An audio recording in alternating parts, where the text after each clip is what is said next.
बर्वे देशावर झालो थोडं मॉनिटर लावायचं बर्वे देशावर झालो काय बोले बोलावे लाभे लाभ दुनावला जीव झाला दर्शनी भाग्य झाली संत भेटी आवडी पोटी होती ते लाभे लाभ दुनावला जीव झाला दर्शनी तुका म्हणे श्रम केला अवघा आला फळाशी तुका म्हणे श्रम केला अवघा आला फळाशी लाभे लाभ दुनावला जीव झाला दर्शनी श्री संताची या माता चरणावरी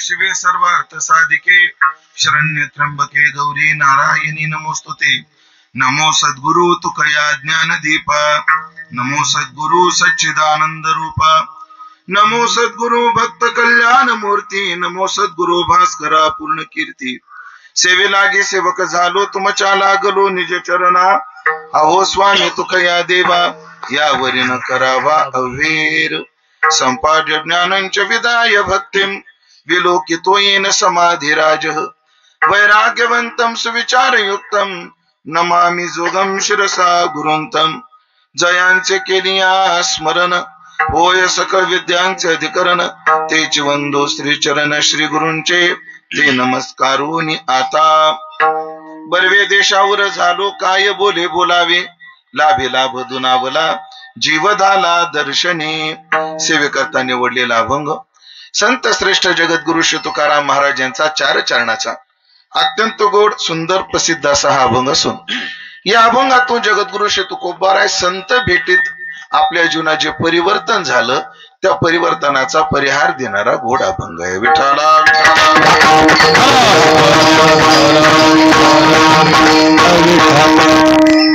उपस्थित सर्व भाविक सज्जन वैष्णव गुणीजन महाराज मंडळी तथा आदिशक्ती मत्स्योदरी मातेच्या या पावन नगरीत उपस्थित सर्व भाविक सज्जनाच्या महनीय उपस्थितीमध्ये आपल्या श्री क्षेत्र आंबड गावात या ठिकाणी संपन्न होत असणारा हा 9 दिवसीय भक्ती उत्सव मोठ्या आनंदाने मोठ्या उत्साहाने आदरणीय हरिभक्तीपरायण आमचे भगवानजी महाराज संसारे यांच्या आयोजनातून तथा त्यांचे सर्व सहकारी असतील जे सहकारी महाराज मंडळी त्यांच्या आयोजनातून तथा परमादरणीय परमश्रद्धेय पूज्यपाद श्री गणेशानंद सरस्वती महाराज पूज्य स्वामीजींच्या मार्गदर्शनाने आणि त्यांच्या उपस्थितीमध्ये हा उत्सव संपन्न होतो आहे की ज्या उत्सवाचं निमित्त परम आदरणीय परमश्रद्धेय ब्रह्मलीन सागरानंदजी महाराज सरस्वती यांच्या पुण्यतिथीचं 3ऱ्या पुण्यतिथीचं निमित्त या उत्सवाला आहे. आणि या उत्सवातील ही 6व्या दिवसाची चिंतन सेवा करण्याचं सौभाग्य 6व्या किंवा 7व्या दिवशीची 6व्या दिवसाची चिंतन सेवा करण्याचं सौभाग्य मला सर्व आयोजक मंडळी यांच्या माध्यमातून परमपूज्य स्वामीजीच्या आज्ञेतून आदरणीय आमचे श्यामजी गोराणे यांच्या विशेष आग्रहातून ही सेवा करण्याचं सौभाग्य प्राप्त झालेलं आहे. आणि माझं अजून एक सौभाग्य आहे, आताच या चिंतनात पूज्य स्वामीजीचं आगमन होत आहे. सर्वांनी टाळी वाजवून स्वामीजींचं स्वागत करायचंय. तुम्हा आम्हाला आशीर्वाद देण्याकरता उपकृत करण्याकरता पूज्य महाराजींचं आगमन आहे. विठ्ठला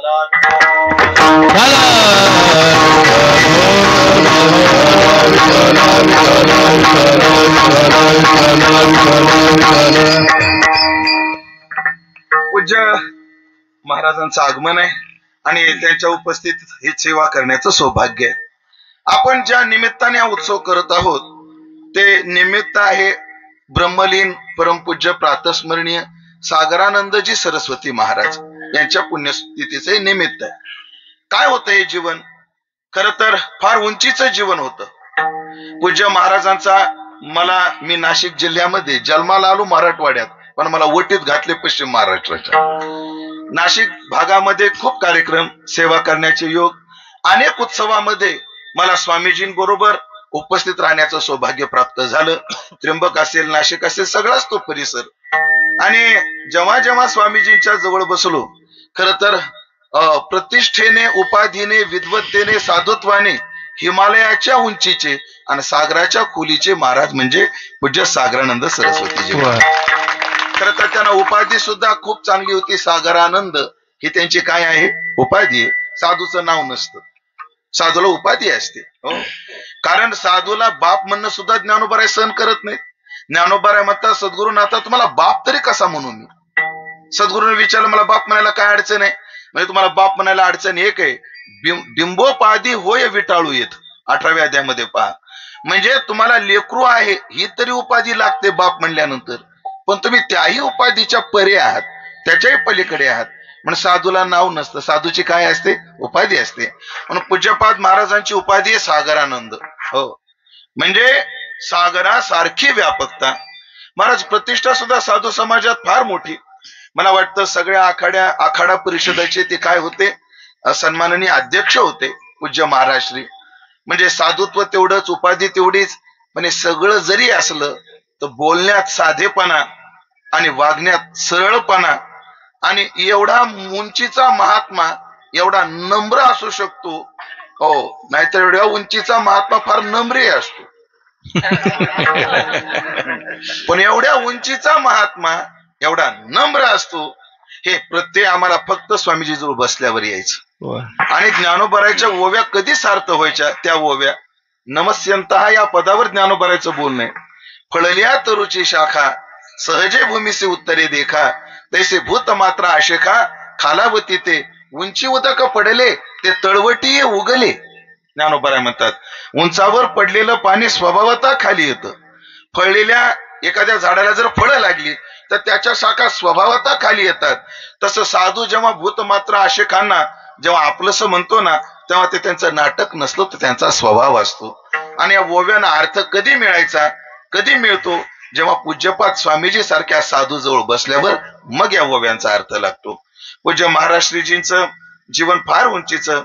आणि ऐकलं का, महाराजांची जन्मभूमी बाबा मला माहित नाही, पण मला कर्मभूमी माहिती आहे. बाबांचं पूर्ण आयुष्य त्र्यंबकराज यांच्या दरबारात, निवृत्तीनाथाच्या नगरीत, ब्रह्मगिरीच्या कुशीत बाबाजींचं आयुष्य गेलं.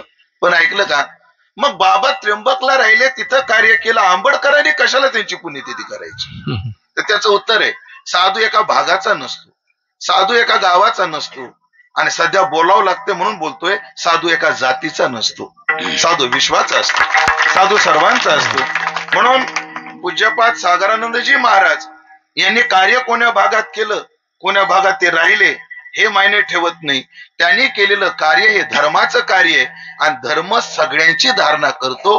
म्हणून आमचं सुद्धा ते परम कर्तव्य आहे की आम्ही त्यांचं पुण्यस्मरण केलं पाहिजे. ऐकलं का? गृहस्थी लोक जे असतात त्यांची मुलं श्राद्ध करत असतात आणि साधू परंपरेमध्ये सद्गुरूची समाराधना असते. म्हणून ती समाराधना चालू आहे.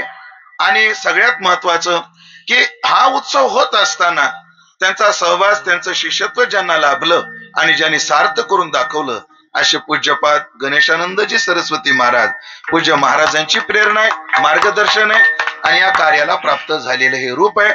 आणि या सुंदर कार्यामध्ये मलाही चिंतन करण्याचं सौभाग्य आयोजकांनी, संयोजकांनी दिलं.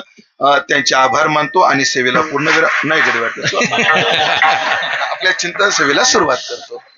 आज आपण चिंतनात तुकाराम महाराजाचा एक अभंग घेतलाय. कारण एका साधूच्या संबंधानं आपल्याला चर्चा करायची आहे. खरं तर त्या साधूची चर्चा माझ्यासारख्यानं काय करावी? कारण शिवाजीराव भोसले व्याख्यान क्षेत्रातलं माझं आवडतं ना. शिवाजीराव भोसले काय म्हणतात? हिमालयाची उंची तेच पाहू शकतात जे स्वतः हिमालय एवढे उंच असतात. हिमालयाची उंची कोणाला पाहता येते? जे स्वतः हिमालय एवढे उंच आहेत. तसं साधूची उंची कोणाला पाहता येते? जो साधू एवढे उंच आहेत त्यांनाच. म्हणून साधू सारख्या थोरांची आमच्यासारख्या पोरांनी काय माप घ्यावी? आणि मग मी काय केलं? येथे एकची असे आधारू. मी बेवारस नाही ना, मी वारसवान आहे. आणि मला वारसा ज्ञानोबा तुकोबाच्या शब्दाचा आहे. म्हणून मला जरी त्यांच्या बद्दल बोलता येत नसलं तर तुकाराम महाराजाचा एक अभंग त्यांची उंची सांगणारा निश्चित आपल्याकडे आहे. त्याचा फक्त अनुवाद करण्याकरता हा दास उभा आहे, एवढं डोक्यात ठेवा. कोणता अभंग घेतला आपण त्यांच्या चिंतनाकरता? की साधूच्या भेटीतून झालेलं जे परिवर्तन आहे त्या परिवर्तनाचा परिहार देणारा अभंग आहे. ऐका, परिवर्तन हा जीवाचा स्वभाव आहे, त्याची अपेक्षा आहे. स्वभाव तर शरीराच्या दृष्टीने आहेच, पण मानसिक दृष्ट्या सुद्धा परिवर्तन जीवाचा काय आहे? स्वभाव आहे. जीवाला बदल असावा असं वाटतो. आपण आहे त्या स्थितीपासून जरा वेगळे असावं असं जीवाला वाटतं. तुम्हा आम्हालाच वाटतं असं समजू नका. फार मोठी मोठी माणसं आहेत, त्यांना सुद्धा बदलाची काय आहे? अपेक्षा आहे. एक नाव आता मी तुमच्या समोर घेणार आहे की जे नाव परिचय करून देण्याची गरजच नाही. त्या नावाचा परिचय करून देणं म्हणजे लोकांना समजून सांगणं. पूर्व दिशा कोणती? इथं ही पूर्व म्हणजे माझं तोंड दक्षिणेला आहे का? नाही, माझ्या ध्यानात उगं विचारलं तुम्ही आहेत का ध्यानावर सगळे? ही पूर्व आहे. काय काय लोकांचा परिचय करून देणं म्हणजे काय आहे? ऐकलं का? ऐकता का? सूर्य इकडून उगत असतो, तो चमकदार असतो. तो एकदा उगवला की सगळ्या जगात प्रकाश पडत असतो. मग तो दुपारी 12 वाजता माध्यानाला वर डोक्यावर येत असतो. नंतर तो अस्थाला जात असतो आणि मग तो शेवटी संध्याकाळी मावळतो. गरज आहे का हे सांगण्याची? काही नाही. सूर्यासारखं स्पष्ट जीवन आहे हो सगळ्यांसमोर. सूर्य सगळ्या समोर आहे. तशी काही नावं असतात, त्याचा परिचय देण्याची गरजच नसते. आपला परिचय करून देण्यात ते नावच फार परिपूर्ण असतं. एक नाव घेतो त्यातलं, लता मंगेशकर. नाव काय? लता मंगेशकर. महाराज, लता मंगेशकर सारखं यशस्वी जीवन वाटतं का कोणाचं आहे? भारताचा सर्वोत्कृष्ट नागरी पुरस्कार भारतरत्न ज्यांच्या नावावर आहे. अहो, जगातल्या 25 भाषेमध्ये त्यांचे रेकॉर्ड उपलब्ध आहेत. 40,000पेक्षा जास्त गाणे रेकॉर्ड आहेत. आणि तब्बल म्हणजे त्यांची आयुष्य जरी भरपूर लाभलं तर त्यांची कारकीर्द त्यांनी 65 वर्ष टिकून ठेवली. हो, मार्केटला एवढे दिवस टिकणं सोपं नसतं. आपलं मार्केट तर लयच कठीण आहे. आपलं मार्केट 4-5 वर्ष ठेवित बस झालं, नवीन आणा आता, असं आपलं मार्केट. पण आपल्या कर्तृत्वाचा आपला ठसा 6-7 दशकं ठेवणं एवढी सामान्य गोष्ट नाही. अति असामान्य व्यक्ती म्हणजे लता मंगेशकर. आणि 2 वर्षापूर्वी त्या गेल्या. जेव्हा गेल्या, याला बेसिको काहीच नाही ना, जेव्हा त्या गेल्या तेव्हा त्यांच्या काही मुलाखती सोशल मीडियावर आल्या. पहा, काय सोशल मीडियावर आल्या. तेव्हा लता मंगेशकर सगळ्यांनी ती क्लिप पाहिलेली आहे, उगाच त्याचा मी स्पर्श करून जातो. लता मंगेशकरांना विचारलं, दीदी तुम्हाला पुढचा जन्म जर माणसाचा मिळाला तर तुम्हाला काय व्हायला आवडेल? कोणाला विचारलं? दीदींना विचारलं की तुम्हाला पुढचा जन्म जर माणसाचा मिळाला तर तुम्हाला काय व्हायला आवडेल? खरं तर लता दीदी त्याचं पहिलं वाक्य आहे, पुढचा जन्म नाही भेटला तरच बरं, आणि जर भेटलाच तर मला लता मंगेशकर सोडून काही व्हायला आवडेल. म्हणजे लता मंगेशकर हे जीवन सुद्धा त्या जीवनाला कंटाळलं होतं, त्यांनाही बदल पाहिजे होता. मला सांगा, लता मंगेशकरांचं हे स्थिती आहे, आपल्यासारख्यांचं काय? हाच प्रश्न जर तुम्ही मला विचारला ना, मला तुम्हाला पुढच्या जन्मी काय व्हायला आवडेल, मी एकच सांगेन, पुढच्या जन्मी मला गात्याचा सेवक व्हायला आवडेल. भेटला तुम्ही वारकरी व्हावं आणि गात्याचं भजन, गात्याची सेवा हे करायला मला आवडेल. ऐका म्हणजे विचार ऐका, काय बदल पाहिजे. मला वाटतं कशाला दुसऱ्याची माप घ्यायची आणि उदाहरणं घ्यायची, आपला अनुभव काय, तुम्ही थोडी मदत करा. जेवणात रोज तेच असतं तर माणसाला वाटतं की याच्यात काय झालं पाहिजे, बदल झाला. तेच कपडे घालून कंटाळा तर माणसाला काय वाटतं, बदल. आपल्या साधू समाजात सुद्धा महाराज म्हणजे गिरवाचे कपडे असतात, पण काय जरूर मटका, कोणाचा कपडा रेशम. जेव्हा मी ह्यांच्या अवधेशानंदजीच्या दर्शनाला गेलो तेव्हा त्यांचा कपडाच बघत राहिलो. स्वामीजींच्या लक्षात येईल माझं बोलणं. साधू समाजात सुद्धा तेच कपडे घालून कंटाळा आला की माणसाला काय वाटतं, कपड्यात बदल. त्याच गावात राहून कंटाळा आला की माणसाला वाटतं गावात काय झालं पाहिजे, थोडा बदल. त्याच घरात राहून कंटाळा आला तर माणसाला वाटतं घरात काय झालं पाहिजे, बदल. तीच बायको जर लय शिव्या देऊ लागली, बोला की बोला ना, नाही पण माझं पुढचं ऐका तुम्ही, तिच्या सुद्धा स्वभावात बदल झाला पाहिजे असं मला म्हणायचं. बायको लागली असं माझ्या कानावर, तिचाही काय बदलला पाहिजे, तिचाही स्वभाव बदलला पाहिजे. म्हणजे बदल जीवाची अपेक्षा आहे, काही गैर नाही. पण ऐकलं का मंडळी, तो बदल दोन प्रकारचा असतो. आहे त्या स्थितीपासून खाली येणं हाही बदलच आहे, आणि आहे त्या स्थितीपासून वर जाणं हाही काय आहे, बदलच आहे. शास्त्रामध्ये आहे त्या स्थितीपासून खाली येणाऱ्या बदलाला पतन म्हणतात, आणि आहे त्या स्थितीपासून वर जाण्याच्या बदलाला शास्त्रामध्ये उद्धार म्हणतात. पतपद्धती धातू आहे, पतपद्धती पडणे म्हणजे खाली येणे. पतन शब्दाचा अर्थ काय, आहे त्या स्थितीपासून खाली येणे.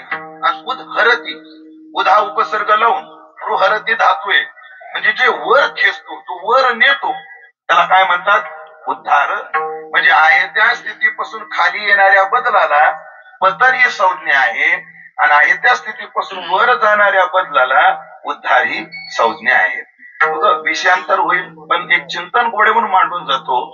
वर गेलेली माणसं खाली काय येतात, पतन होतं बरोबर आहे, पण वर गेलेली माणसं खाली काय येतात, बरं जाऊ द्या, विषय नंतरच मांडतो, एक कॉलम पूर्ण करून घेतो.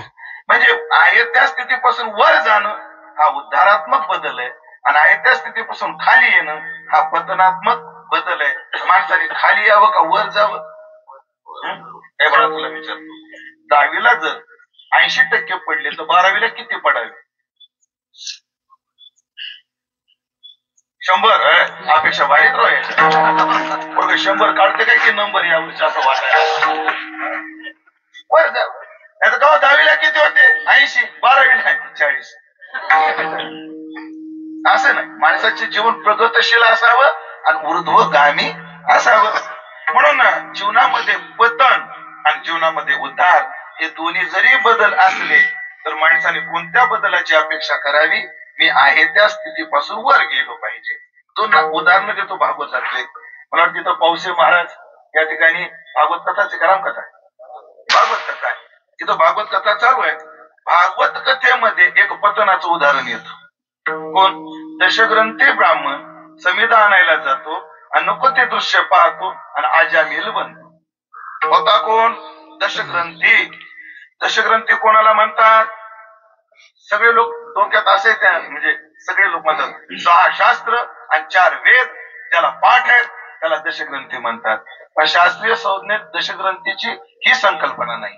शास्त्रीय संज्ञेमध्ये ज्याला 4 वेदाचं षडांगासह ज्ञान आहे त्याला दशग्रंथी म्हणतात.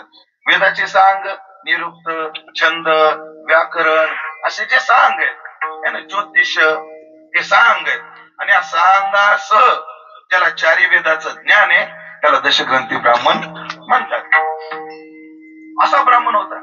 येता येता जे पाहू नये असं दृश्य पाहिलं आणि दृष्टीमुखे मरण इंद्रियाच्या द्वारे लावण्याची खरे दुःखा मूळ ते झालं आणि अजामिल झाला.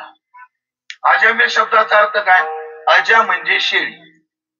अजामेकम वेदामध्ये म्हटलंय. लोहित कृष्ण काय? लोहित श्वेत कृष्ण. सांख्य दर्शनामध्ये प्रधान मानली जाणारी ही ओवी आपला ही श्रुती आहे. हे 3 गुणाची साम्य अवस्था याला प्रकृती असे म्हणतात. मग काय? लोहित श्वेत कृष्ण. लोहित म्हणजे रजोगुण, श्वेत म्हणजे सत्वगुण आणि कृष्ण म्हणजे तमगुण. तिथं आजा शब्द आहे. आजा आजा म्हणजे शेळी. आणि आजा मिल तो शेळीशी मिलन करतो तो. आणि शेळीशी मिलन कोण करतो? बोकड. शेळीशी मिलन कोण करतो? बोकड. म्हणजे दशग्रंथी ब्राह्मण होता तो कोण झाला? बोकड झाला. बोकडासारखा झाला. बोकड नावाचा प्राणी असा आहे सगळ्यात उन्मत्त प्राणी बोकडाला म्हटलं जातं. हो आता प्रमाण आहेत पण जरा शब्द फार शिवराळ आहेत तुकोबरायचे पण त्याचा उच्चार मी करत नाही. दशग्रंथी ब्राह्मण एवढ्या दशेला आला म्हणजे ते काय झालं? पतन. हे भागवतात उदाहरण पतनाचं. आणि उद्धाराचं परवाच आपण वाल्मिक जयंती केली. उदाहरण सगळ्याला माहितीये. ते खालून वर आले होता वाट मार्या आणि झाला कोण? ऋषी. हा झाला उद्धार आणि पहिलं झालं ते पतन. जीवानं उद्धाराच्या दिशेने पावलं चालवली पाहिजे. लक्षात ठेवा माणसाच्या जीवनात परिवर्तन पतनात्मक असो किंवा उद्धारात्मक असो ते संगतीने होत. पतन उद्धार संगाचा महिमा. पतन उद्धार संगाचा महिमा. पतन उद्धार संगाचा महिमा.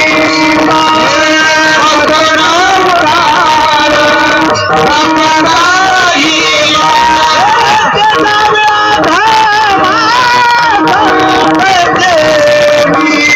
उद्धार संगाचा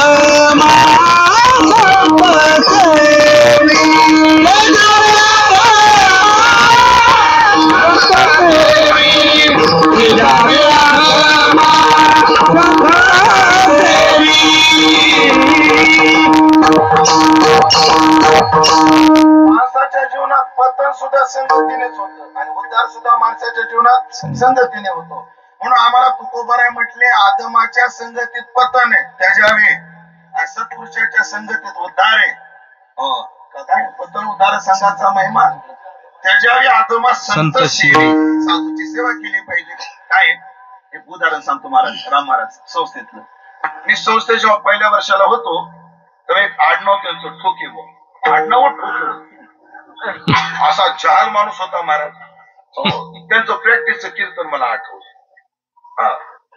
त्यांची बोलण्याच्या ट्युनिंग सह सांगतो. जर त्या काळात कोणी आनंदित असतील त्यांना माझं बोलणं लक्षात येईल. सहसा नवीन कीर्तनकार काय म्हणतात? जे काही योग्य असेल ते माझ्या सद्गुरुनाथाचे आणि जे जे काही चुकीचं असेल ते माझ्या बुद्धीचे दोष आहेत. हे कॉमन वाक्य आपल्या सगळ्या कीर्तनकारांचं. पण त्यांनी तसं नाही वापरलं वाक्य. मला ते बोलायला किती जहाल होतं ते सांगतो आज. संस्थेचा निरोप समारंभ होता बक्षीस समारंभ. मोठे बुवा मारुती बाबा विठ्ठल महाराज फुले हे सगळे दिग्गज मंडळी बरं संदीपान महाराज ही सगळी अशी बसलेली होती आणि सगळे म्हणायचे आपण सर्व वारकऱ्यांनी आता संघटित झालं पाहिजे. कारण अन्य पंथ अन्य संप्रदाय अन्य धर्म आपल्या संस्कृतीला गालबोट लावून पाहतात. सगळ्यांनी संघटित झालं पाहिजे संघटित झालं पाहिजे. स्वामीजी 1.5 तास या विषयावर चर्चा झाली. किती तास?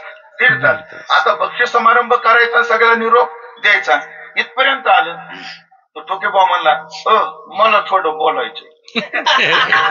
तिथूनच अशी होती मला थोडं बोलायचं. आता सगळ्याला माहिती नीट बोलत नाही. हो नीट बोलत नाही. बाकी आता वेळ झाला राहू द्या. पण काही काही लोकांना कोंबडीला दाणी टाकून खेळपायचा लय नाद असतो. इतका वादा करायचा हसताना काय काय हसताना आणि त्या नात्याचे आपल्याच बी विठ्ठला विठ्ठला नाही नाही बोलू द्या त्याला बोलू द्या त्याला. आणि मग त्याने बोलायला माईक घेतला. आता त्याची थिंकिंग लेवल आहे का बरं? मी ते कळण्याकरता नंतर सांगतो ते वाक्य मला जे पाहिजे ते. आता या ठिकाणी सगळे म्हणले की संघटित झालं पाहिजे. कशाला झालं पाहिजे?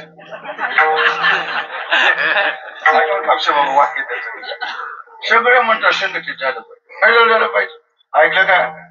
अरे कळप मेंढ्याचे असते वाघ एकटा चलतो. 1.5 तासाच्या वक्तव्यावर पठ्याने एकाच वाक्यात पत्र केलं.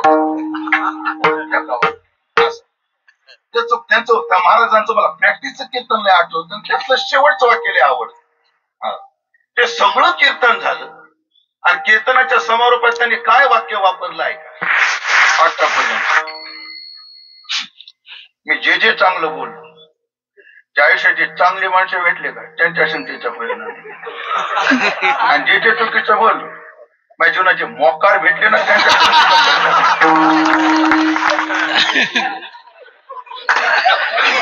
मला वाक्य एवढं आवडलं की अजून मला जशाला तसं आठवतं. म्हणजे मला काय सांगायचं लक्षात आलं, पतन आणि उद्धार ही संगतीत होते. माणसानं काय करावं? संतांच्या संगतीत राहावं, मग पतन होत नाही. का होत नाही? मी विज्ञानाच्या कसोटीवर कुठून देतो थोडस. आमच्याकडे वर पडलेलं फळ खालीच काय येतं? तर गुरुत्वाकर्षणाचा काय आहे नियम आहे. ते न्यूटन म्हणतात झाडाखाली बसला आणि ते फळ खाली पडलं आणि न्यूटननी विचार केला हे फळ इकडं का गेलं नाही, इकडं का गेलं नाही, वर का गेलं नाही, ते खालीच का आलं? आणि त्याने गुरुत्वाकर्षण शक्तीचा काय लावला? ग्रेव्हिटी शब्द बरोबर आहे का? बरोबर आहे. आणि त्यानं काय लावला? शोध लावला. पण इथं 1, 2, 3, 4, 5 कॅमेरे तेवढ्याच्या साक्षीनं सांगतो हा शोध आमच्या कनादांनी 2500 वर्षापूर्वी लावून ठेवला. आणि ऐकलं का? इथं आहेत सुशिक्षित लोक, माझं बोलणं तुम्हाला अजून पटेल. त्यांनी हे फळ खाली येण्याचं कारण किती सांगितलं? एक सांगितलं, गुरुत्वाकर्षण. आमच्या कनादांनी ते फळ खालीच का येतं याची 4 ते 5 कारणं सांगितली. आता सगळे मला आठवत नाहीत, कारण आम्ही जेव्हा तर्कसंग्रह न्यायबुद्धीने शिकलो तेव्हा ते सगळं पाठ केलं होतं, पण तुमच्या आशीर्वादाने विसरलं बघा. या लोकांनी आम्हाला पंचदशी विसरायला लावली, विषासागर विसरायला लावला. ह्या लोकांनी आम्हाला फक्त गाणे म्हणा, शिरोशेरी म्हणा, बस फवारे मारा एवढंच करायला लावलं. पण त्याच्यातून आम्ही जे जपून ठेवले ते सांगतो. ऐका, न्यूटनचा काळ फार तर 100-200 वर्षापूर्वीचा असेल, मला काही निश्चित काळ माहित नाही. पण आमचे जे दार्शनिक आहेत हे सगळे कनाद, पतंजली, हे सगळे दार्शनिक म्हणजे आचार्य शंकर, पूज्यपाद शंकराचार्य यांचं 6वं शतक मानलं जातं. कितवं शतक? 6वं शतक. 6व्या ते 7व्या शतकात. आणि त्याच्या आधी हे दार्शनिक झालेले बाकीचे, कारण आचार्यांनी सगळ्यांचं खंडन मंडन करत करत करत वेदांत सिद्धांताचा काय मांडलेला आहे? सिद्धांत मांडलेला आहे. अशी आपल्याकडे दर्शन भाषेमध्ये मान्यता आहे. म्हणजे निदान 6व्या शतकाच्या आधी आमच्याकडे काय झालं? न्यायदर्शन तयार झालं. आणि मग पतन माणसाचं का, म्हणजे पतन का होतं, खाली फळ काय येतं, त्याचं कारण त्याने सांगितलं. पतनाच्या आद्य पतनाचं असमवायी कारण आहे गुरुत्व. त्याने तेव्हा सांगितलं हे गुरुत्व 2 प्रकारचं. फळ जाड असलं तरच पडतं. बारीक असे बरेच कण आहेत ते खाली काय येत नाही. धुळीचे कण पृथ्वीकडे लगेच काय येत नाही, कारण गुरुत्व म्हणजे मोठे पण वजन आहे त्याला. त्याला काय नाही? वजन नाही. वजन नाही, बरोबर. म्हणजे खाली काय येतं? गुरुत्व त्या फळाचं पण आणि पृथ्वीचं आकर्षण. गुरुत्व आकर्षण आहे ना, 2 हे कारण झालं. पण हे झालं आद्य पतनाचं असमवायी कारण गुरुत्व आहे. ते म्हणतात पतनाचं एकच कारण नाही, अजून एक कारण आहे. आद्य पतन गुरुत्वानं होतं, पण द्वितीय पतन म्हणजे उदाहरण सांगतो, थोडं जड जाईल, 1 मिनिट ऐका. हे हात आहे, हे झाड आहे, हे फळ आहे. हे फळ निष्ठून इथं निघालं एवढ्याला कारण गुरुत्व आहे, पण त्याच्या पुढे जे आलं त्याला कारण वेग आहे. त्याला कारण काय आहे? त्या वस्तूचा असणारा वेग. वेगाची सुद्धा एक शक्ती आहे. 1 किलोचा दगड माझ्या हातातून घ्या, याच्या डोक्यात तुमच्या 1 किलोचा दगड घ्या आणि एखाद्या व्यक्तीच्या डोक्यात असा टाका, लागणार. आणि तो 10 मजल्यावर जाऊन तिथून जोरात टाका. वेगाची सुद्धा एक काय आहे? ताकद आहे की नाही? म्हणून ते फळ जे खाली आलं त्याचं पहिलं कारण आहे आकर्षण म्हणजे गुरुत्व, आणि दुसरं कारण आहे वेग. म्हणजे पतन का होतं? आकर्षणाने आणि वेगाने. ऐका आता, फळाचं पतन का झालं? गुरुत्वाकर्षणाने आणि वेगाने. तसं माणसाचं पतन का झालं? स्त्री, धन, लोकेशन याच्या आकर्षणाने. तेच कारण आहे पतनाचं. आकर्षण. फळ खाली का आलं? पृथ्वीच्या आकर्षणाने, गुरुत्वाकर्षणाने. तसा वर गेलेला माणूस खाली का आला? तर या विषयाच्या आकर्षणाने. विषयाच्या आकर्षणाने वर गेलेला माणूस खाली का येतो? आकर्षणाने येतो. पण ऐकलं का, गुरुत्वाकर्षण सुद्धा आहे ना, त्याची एक पद्धत आहे. त्याची हे अनेक सॅटेलाइट जेव्हा फिरतात ना, अनेक ग्रह जेव्हा जातात ना, तेव्हा ते काय केलं जातं? गुरुत्वाकर्षणाची सुद्धा एक लेवल आहे. एक लेवल आहे. त्या लेवलच्या वर गेलं मग नाही खाली येत. ऐकता का नाही तुम्ही? खाली नाही. पण विषयापासून आकर्षण, विषयाचं आकर्षण कोणाला होतं? जे लेवलच्या खाली येत. जे लेवलच्या वर जातात ना, त्यांना नाही आकर्षण. त्यांना नाही आकर्षण. आणि मग ती जर उंची गाठायची असेल, तर साधू संताशिवाय पर्याय नाही. विठाला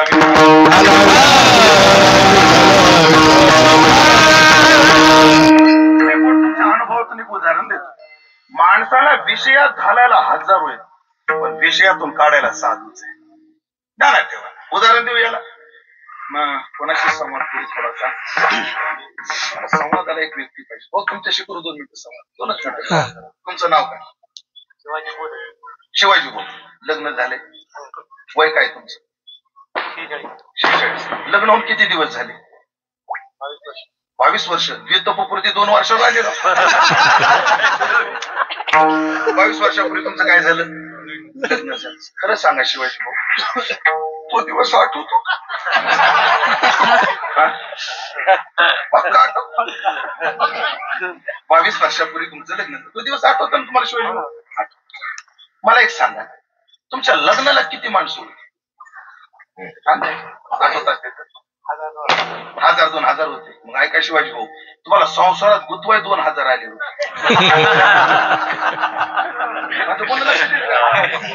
तुम्हाला संसारात गुंतवाय किती आले होते? 1000-2000 आले होते. आता खरं सांगा, जेव्हा तुमच्या बायकोचे भांडण लागतात, सोडवाय कोण कोणी? एक बी नाही ना. आपण करा सोडवण ना. मग साधा विचार करा, लग्नाला संसारात गुंतवायला 1000-2000. संसारात गुंतवायला किती? 1000-2000 लोक येतात.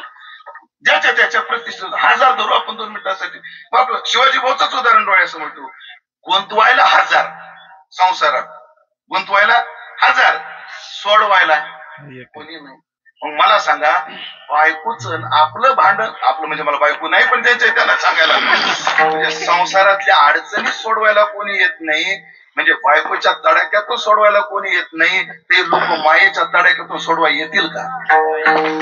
म्हणजे तर भाषा एकच आहे, तेथे कोणी सोडविना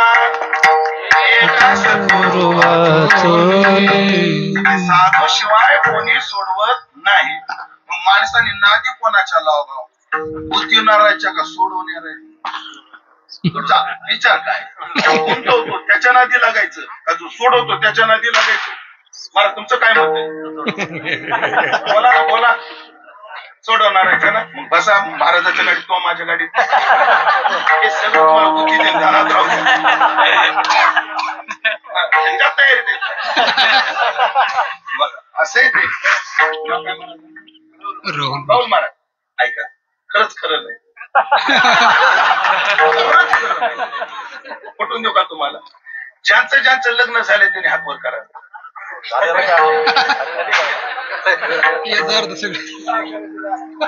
एवढे ब्रह्मचारी भेटले कुठं? सध्या आळंदीत भेटणार एवढे. महाराज यांचे लग्न झाले का? झालं. हात वर केला काय केलं नाही सांगू? हे लग्नाला एवढे वैतागले हात वर करायची वासना. तुमची वेळ गेली नाही. माझ्या गाडीत जागा आहे. स्वामीजी आपली गाडी ऐका तेथे कोणी सोडविना एका सद्गुरु वाचोनी. पण माणसानं गुंतवणाऱ्याच्या नादी नाही लागायची, सोडवणाऱ्याच्या. तुकोबरायाने आम्हाला काय सल्ला दिला? नय बोलो फार पैसो जनामधी. साधकाने काय करावं? प्रमाण देतो 10-5 प्रमाणे जवळ. नय बोलो फार पैसो जनामधी सावधान बुद्धी इंद्रिय दमी. या लोकातले गुंतू नका म्हटलं. हो काय बहु बोलन येते सारा संघ दुसरा वर्जावा. हो हे जे भवरोगाचे औषध जन्मजरा तुटे व्याध आणि कन्न करवे बाद करील वध षडवर्गा सावळे रूप ल्यावे डोळा. त्याच्या चरण आहे. आता पूर्ण म्हणत नाही पण एवढं सांगतो. हो एकांती राहणे विठोसाठी. कारण संसारात आलं की लोक गुंतवायच्याच नादी लागतात. शिवाजी भाऊ आता माझं वय 43 आहे. किती? 43 आहे. मी आमचे गुरुवर्य पंडित तात्या कराडकर, गुरुवर्य रामचंद्र बाबा बोधे, विठ्ठल महाराज घोले या साधूकडे पाहून ब्रह्मचर्य आश्रमाचं पालन करण्याचा प्रयत्न करतो. महाराज तुम्ही मला लहानपणापासून पाहता काही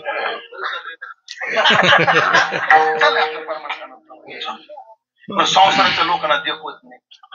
6 महिन्यापूर्वी एका पाहुण्यानं मला सोयरी काढली. आता काय सांगू?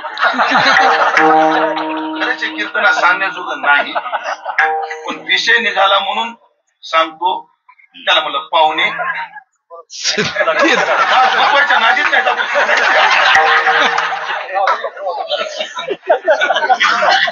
उपरणीला काही कळत नाही डिझेल पाण्या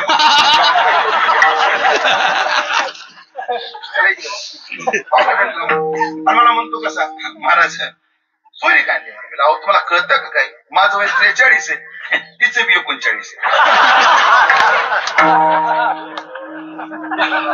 डोक्यावर परिणाम झाला का तुमच्या? माझं वजन 105 आहे, तिचं 98 आहे. पाय घसरला, डोक्यावर पडला, मी चट पडली का रे तुला? अरे मी महाराज आहे, ती बी महाराज आहे. मला वाटतं कामापुरतं बस प्रमाण देऊ काय? देव होई जेत देवाचे संगती. शब्द आहे का? देव होई जेत देवाचे संगती आणि पतन पंगती जगाची. म्हणजे शहाण्या माणसाने उद्धार जर करायचा असला तर चांगल्या लोकांच्या सहवासात राहिलं पाहिजे. पण महाराज येतच चांगली माणसं भेटतच नाही. का भेटत नाही? आपण पक्व व्हावं. साधू बरोबर भेटतात. तुकाराम महाराज गेले का शोधायला? पण आले का नाही गुरु शोधत? मग महाराज त्यासाठी काय करावं लागतं आहे ना? आपल्या जीवनात साधू भेटावे त्याच्याकरता काय करावं लागतं? खूप उपाय आहेत, अनेक उपाय आहेत. पण सांगणार मी 4-5 उपाय तुम्हाला साधू भेटीचे. पण सोपा उपाय आम्हाला तुकाराम महाराजांनी नाटात सांगितला. त्याचा मात्र विस्तार करणार. पहिले साधूच्या संगतीत जाण्याकरता सायास करावे लागतात, प्रयत्न करावे लागतात. पण तुकाराम महाराजांनी आवर्जून करावी जी कामं सांगितली ना, काही काम माणसानं सहज सोडून द्यावी. झाली तर झाली, नाही झाली. पण काही काम माणसानं आवर्जून करावी. तुकोबराचं चरित्र डोळ्यासमोर ठेवतो. संसाराचा लय भार घेऊ नये म्हणजे तुकोबरा होईल तसा होईल. आणि तुकाराम महाराजांनी सांगितलं का तसं जमून दाखवलं. जगून दाखवलं महाराज. तुकाराम महाराजांच्या जीवनात एक प्रसंग आहे. तुकाराम महाराज भजन करून घरी आले. बायको लागली भांडे आपल्याला. हाय का कळतं का तुम्हाला काही? असं हिंडायचंच होतं तर लग्न कशाला केलं? हाय का घराकडे लक्ष? जे नाही ते आईसाहेब बोलायला. तुकाराम महाराज म्हणजे तुला आज भडकायला झालं काय?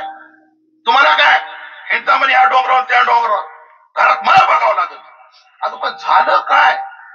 3 पोरी लग्नाच्या आहेत. हाय का तुमच्या डोक्यात काही? तुकाराम महाराजाला किती मुली? 3.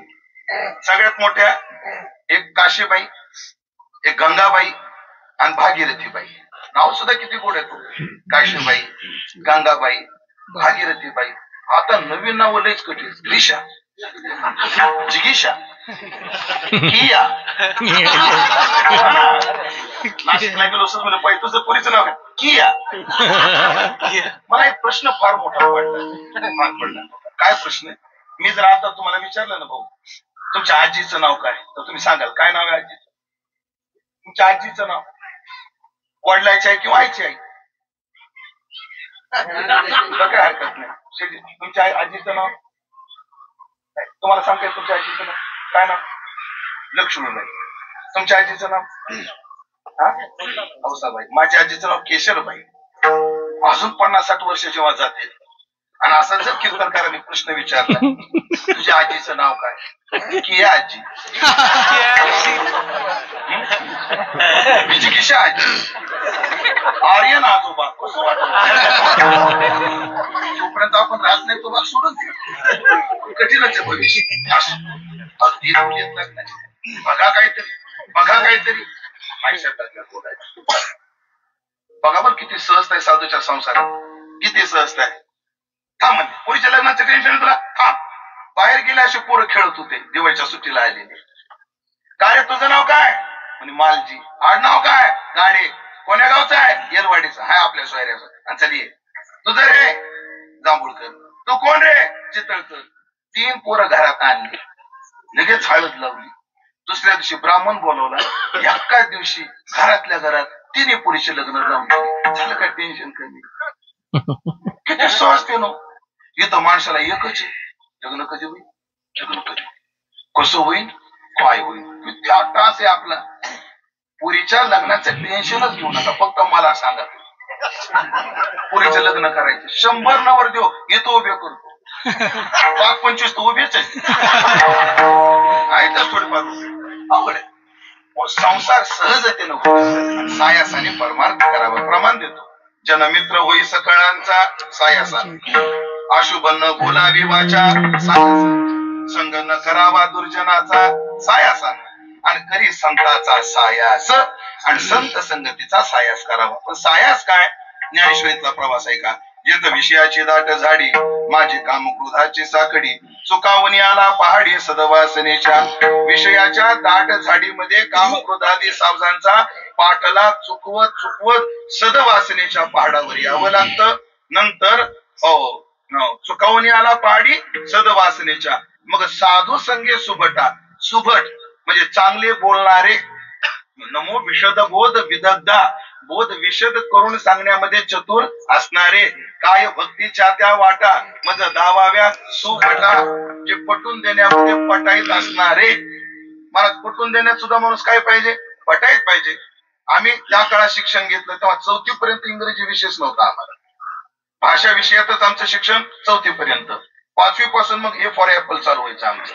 आता पूर्व जन्माला येतानाच ए फॉर ऍपल आणि बी फॉर बॉल म्हणून येतो. कोण्या घरी गेलं की आम्हाला सगळ्यात पहिला आहेर असतो. महाराज आमच्या पोराला एबीसीडी येते. त्याचं ऐकावं लागत आम्हाला. काय जेवायचं असतं. For apple, B for ball, C for cat ते चालू होतं. आम्हाला ते थळकरी सर. माझं शिक्षण जिल्हा परिषद शाळेमध्ये झालं. तर थळकरी सर होते आम्हाला इंग्रजीला. ते नवीन शब्दबोध करून देत असताना म्हणायचे मुलांनो आज आपल्याला ओ शिकायचा. ओ ओ कसा लिहायचा? बघा पटवून देण्याची पद्धत. ओ ओ म्हणतात होठ कसे होतात? ओ असा. ओ म्हणतात होठ कसे होतात? असे गोल. ओ तसा नसतो. याला म्हणतात सुभटा. पटवून देण्यात पटाईत. मग साधू संगती चांगल्या विचाराच्या माणसासोबत ते सुभटा चांगले पटवून देण्यात पटाईत असणाऱ्या माणसासोबत मग साधू संगे सुभटा. उजू म्हणजे सरळ सत्कर्माची वाट धरावी लागते. प्रवास ध्यानात येतोय ना? साधूच्या भेटीचा सायास सत्कर्माची वाट धरावी लागते. नुसती सत्कर्माची वाट धरावी लागत नाही. अप्रवृत्तीचा आवाटा डावलावा लागतो. म्हणजे चांगला मार्ग धरावा लागतो आणि वाईट मार्ग सोडावा लागतो. मला चांगला धरल्यावर वाईट सोडायची काय गरज आहे? ऐकलं का? एक वेळेला चांगला नाही धरला तरी चालेल, आधी वाईट सोडावा लागतो. डोंगरेजी महाराजांचं चिंतन आहे. डोंगरेजी महाराजांना विचारलं म्हणतात किंवा ते असं म्हणायचे म्हणतात, कारण मला प्रत्यक्षात ऐकायचं सौभाग्य लाभलं नाही. डोंगरेजी महाराज युगशुकाचार्य ऐका तुकाराम भाऊ काय गोड चिंतन आहे. इतने सत्संग होकर भी परिणाम क्यों दिखाई नहीं देता? कीर्तन वाढली का कमी झाली? सत्संग कमी झाली का वाढली? लोक सुधरत का नाही? इतना सत्संग होकर भी लोग क्यों नहीं सुधरते? डोंगरे जी महाराज म्हटले, ये पुण्य तो बहुत करते हैं लेकिन पाप करना नहीं छोड़ते. सत्कर्म खूप करतो पण असत कर्म सोडत नाही. परमार्थाचं परिवर्तन दिसत नाही. औषध कधी काम करेल? पथ्य पाळले तर. डॉक्टर काय झालं राव? तुमच्या औषधाने माझी सर्दी गेलीच नाही. पथ्य पाळले का? हो म्हणे, आईस्क्रीम शिवाय दुसरं काहीच खात नाही. सर्दी गेली का नाही? पथ्य पाळले नाही. ज्याने विठ्ठल मात्रा घ्यावी त्याने पथ्य सांभाळावी. हे की नाही? असो अप्रवृत्तीचा आवाटा डावलोनी किती दिवस हो ऐसा जन्मशताचा वाहतवना तो आस्थेच्या नलेची वाहना तो फळ हे तोचा उगाना कवन चाडी. सत्कर्म करायचं, फळाची अपेक्षा सोडून करायचं. हो, अशा जन्मशताचा वाहतवना तो आस्थेच्या नलेची वाहना तो फळ हे तुझा उगाना कवन चाडी. ऐशे शरीर संयोगाचे राती माझी धावत सडी आहे. सड पळावं लागतं. तो कर्मक्षयाची पहाटी पहाट झाली.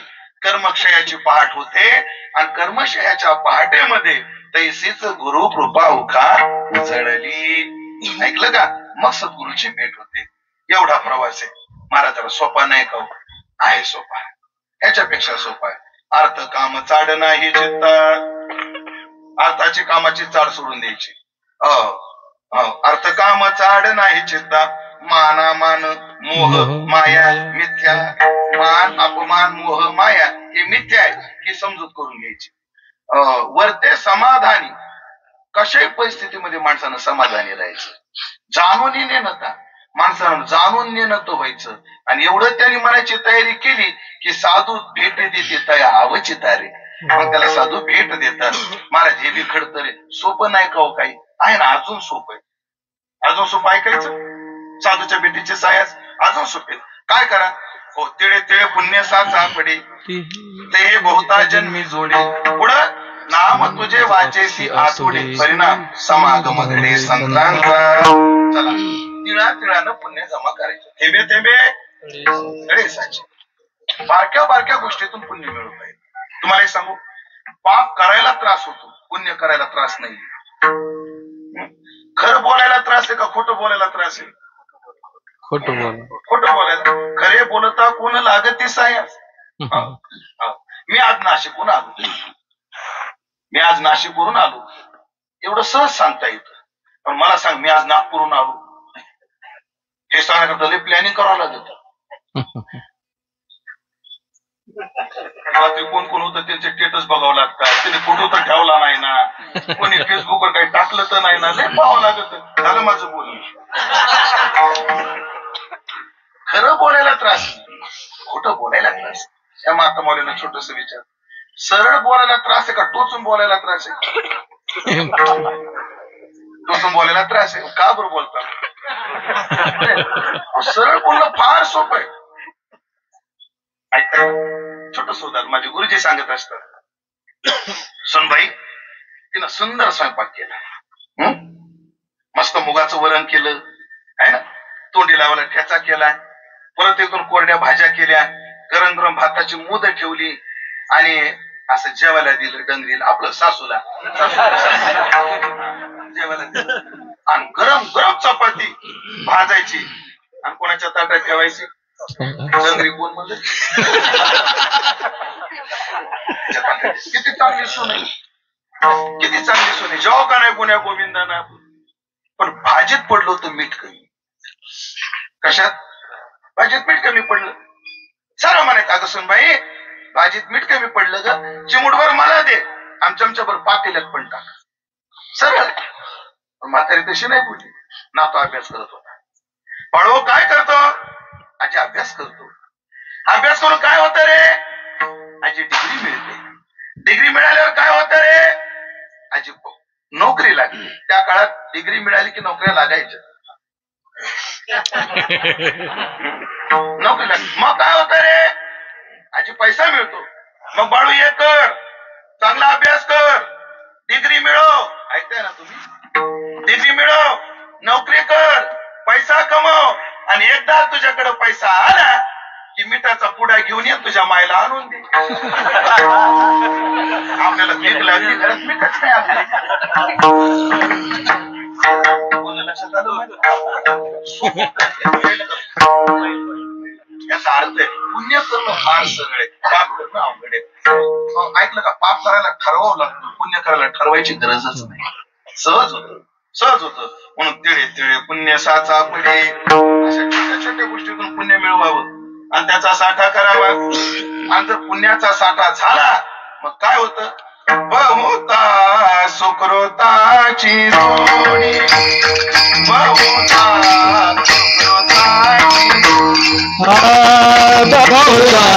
सुकृताची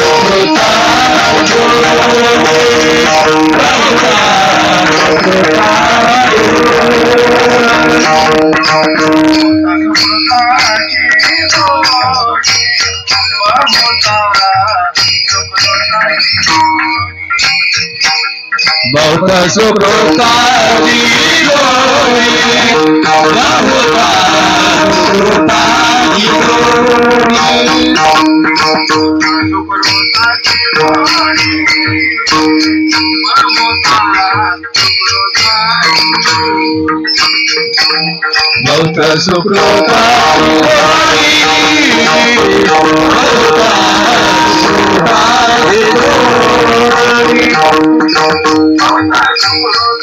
जोडी,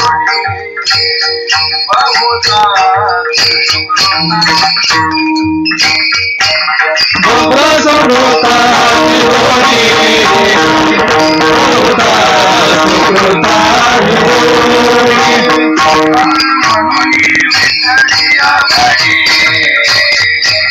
म्हणून विठ्ठल विठ्ठल बरवा, विठ्ठल बरवा, माधव बरवा, माधव बरवा, विठ्ठल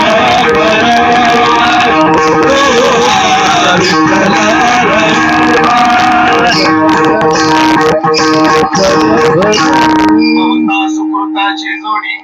असं पुण्य पात्रात पडलं ना मग देवाचं नाव तोंडाला येतं. देवाचं नाव कोणाच्या तोंडाला येत नाही, पुण्य असावं लागतं. हो, आम्हाला फोन आला की आमची एक पद्धत आहे. जय हरी, नमो नारायण, रामकृष्ण हरी, जय हरी, आमची पद्धत आहे. फोन आला मला रामकृष्ण हरी, कानाला पुस्तक रॉंग नंबर आलेला होता. आता मी रामकृष्ण हरी म्हणलं, पुढच्यानं काय म्हणायला पाहिजे? ते म्हणलं मायला फोन मारायचा लागला वाटत.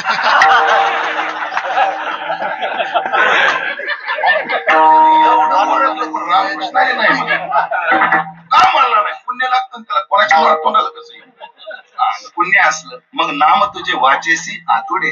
आणि एवढं झालं की समागम घडे संताचा. जे संत आपल्याला उंच पदावर नेतात ते संत भेटतात. जगद्गुरु तुकोबाराने ते सायास केले, महाराजांनी ते सायास